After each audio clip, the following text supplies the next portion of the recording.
በጀርመን እርሻ ውስጥ ገዳዩ ያልተገኘለት የጨለማ ወንጀል።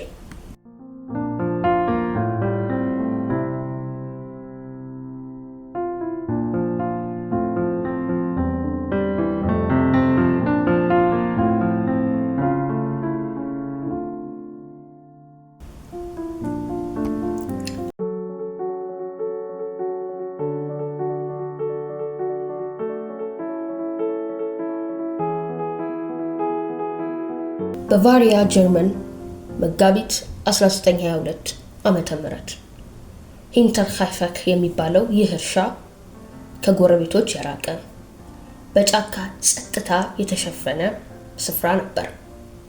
እዚህ የግሩበር ቤተሰብ አንጋፋው ገበሬ አንድሬስ፣ ባለቤቱ፣ መበለቲቱ ልጃቸውና ሁለት የልጅ ልጆች ሴዚሊያና ጆሴፍ ይኖሩ ነበር። ቤቱ ጸጥ ያለ ነበር። ነገር ግን በቅርብ ጊዜ ዙሪያውን የጥላቻ ደመና መደበብ ጀመረ። አንድሬስ ግሩበር ላለፉት ጥቂት ቀናት ያልተለመዱ ክስተቶችን ተመልክቷል። ከ2 ሳምንት በፊት በቤተሰብ ቤት ውስጥ የነበረው ቁልፍ ጠፋ። ከዚያም በቤቱ ዙሪያ ያለው በረዶ የሰውን የእግር አሻራዎች አሳይቷል። ከጫካው ወጥተው ወደ ቤት የሚገቡ ነገር ግን ወደ ጫካ ያልተመለሱ አሻራዎች።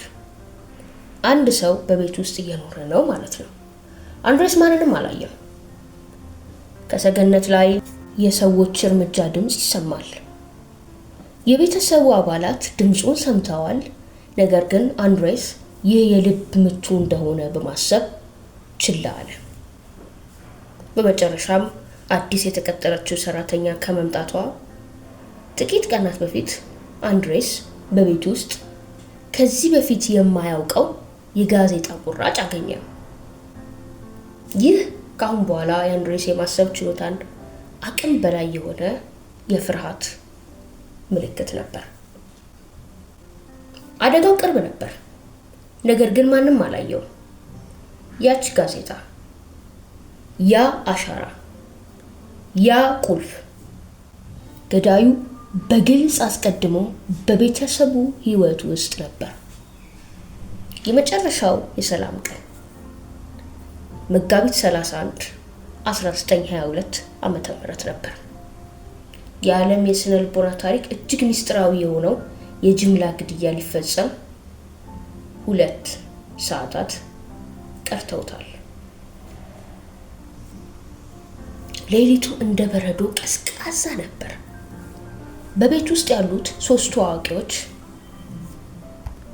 እንዲሁም ታላቋ የልጅ ልጇ ልጅ ሴዚሊያ፣ በእርግጥ እሷ 7 ዓመቷ ነው፣ ወደ ጎተራ እንዲሄዱ በጸጥታ ተጠሩ። ምናልባት ከብቶቹ ታመዋል ወይስ ያልተለመደ ድምፅ ሰምተዋል። ግልጽ ባልሆነ ምክንያት ሁሉም በየተራ ወደ ጨለማው ጎተራ አመሩ። እዚያም በጨለማውና በብቸኝነት ገዳዩ ይጠብቃቸው ነበር። ግድያው የተፈጸመው በድንገትና በመጥረቢያ ነበር። በአሰቃቂ ኃይል አንዱን ተከትሎ ሌላውን በጸጥታና ያለ ምህረት በአንድሬስ ግሩበር ተጀመረ። ከዚያም ሴዚሊያ፣ ቪክቶሪያ እና ትንሿ ሴዚሊያ ጋብርኤል ተከተሉ። ሁሉም በዚያው ጨለማ ጎተራ ውስጥ ወደቁ፣ አለቁ። በቤት ውስጥ የቀሩት 2 ሰዎች ነበሩ። አዲሷ ሰራተኛ ማሪያ እና ትንሹ የልጅ ልጅ ጆሴፍ ነበር። ጆሴፍ ገና 2 ዓመቱ ነው። ማሪያ ገና የደረሰችው ያንኑ ቀን ነበር። ወደ መኝታ ክፍሏም ገባች። ከጎተራ የሚሰማውን የመጫወት ሰምታ ይሆን አይታወቅም። ገዳዩ ግን ወደ ቤቱ ገባ። ማሪያ እና ትንሹ ጆሴፍ በየመኝታ ክፍላቸው በድንገት ተገደሉ። በዚያ አስፈሪ ምሽት 6ቱም የቤተሰብ አባላት በአንድ ገዳይ እጅ ወድቀዋል።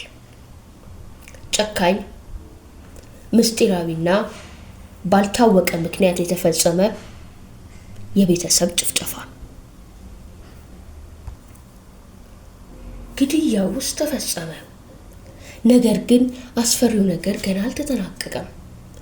ለሚቀጥሉት 4 ቀናት ገዳዩ ከ6 አስክሬኖች ጋር በአንድ ቤት ውስጥ ኖሯል። ከብቶቹን ይመግባል፣ በምድጃው ላይ እሳት ያነዳል፣ ምግብ ይበላል፣ ምናልባትም የቤተሰቡን አልጋ ይጠቀም ነበር። ገዳዩ ይህን ያደረገው ወንጀሉ ዘግይቶ እንዲታወቅና እንዳይጠረጠር ነበር። በሚያዝያ 4 ቀን ጎረቤቶቹ በመጨረሻም አንድ ችግር እንዳለ ተረዱ።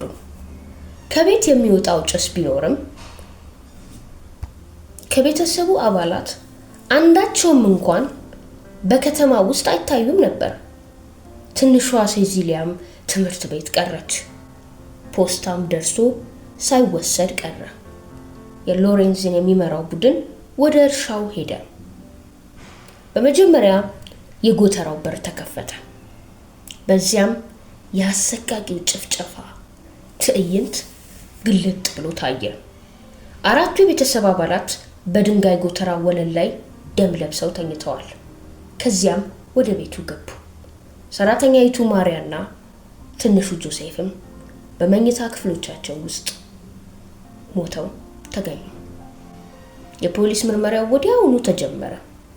ነገር ግን ወንጀሉ ሙሉ በሙሉ ሚስጥራዊ ነበር። ገንዘብ የጠፋ ነገር የለም። የወንጀሉ ምክንያት ግልጽ አይደለም። ገዳዩ ማን እንደነበር አይታወቅም። ፖሊስ ከ100 በላይ ሰዎችን ጠርጥሮ ቢመረምርም ምንም አላገኘም።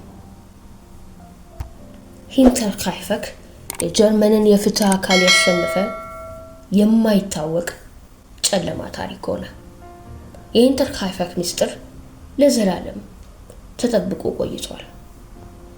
በ1920ዎቹ አጋማሽ መንግስት እርሻውን ሙሉ በሙሉ አስፈረሰ፣ ቤቱንም ከምድር ላይ አጠፋው። በዚያ ቦታ ላይ አሁንም የቆመው የማይነገር የፍርሃት ትዝታ ብቻ ነው። በጀርመን የወንጀል ታሪክ ውስጥ ትልቁ ያልተፈታ እንቆቅልሽም ሆኖ ቀጥሏል። የፖሊስ ምርመራዎች እስከ ዛሬ ድረስ አልቆሙም። ተጠርጣሪዎቹ ብዙ ነበሩ። የቪክቶሪያ የቀድሞ ፍቅረኛ፣ ቤት ውስጥ የኖሩ የቀድሞ ሰራተኞች፣ የጎረቤት ሰዎች፣ ግን አንድስ እንኳን ማስረጃ የለም። የሂንተርካይፈክ ታሪክ ያስተምረናል። ጨለማው ሁል ጊዜም ከውጭ የሚመጣ አይደለም። አንዳንዴ በጣም በሚያምነውና ጸጥ ባለ ስፍራ ውስጥ ከሁሉም የከፋው ክፋት ሊኖር ይችላል። ይህ ያልተፈታ ሚስጥር የሰው ልጅ ታሪክ ውስጥ የተቀረጸ ዘላለማዊ ጥላ ሆኖ ይኖራል። የሂንተርካይፈክ 6 ሰለባዎች በየዓመቱ ይዘከራሉ። ነገር ግን ጥያቄው እስከ ዛሬ ድረስ መልስ አላገኘም። መጥረቢያውን የያዘው ጥላ ማን ነበር?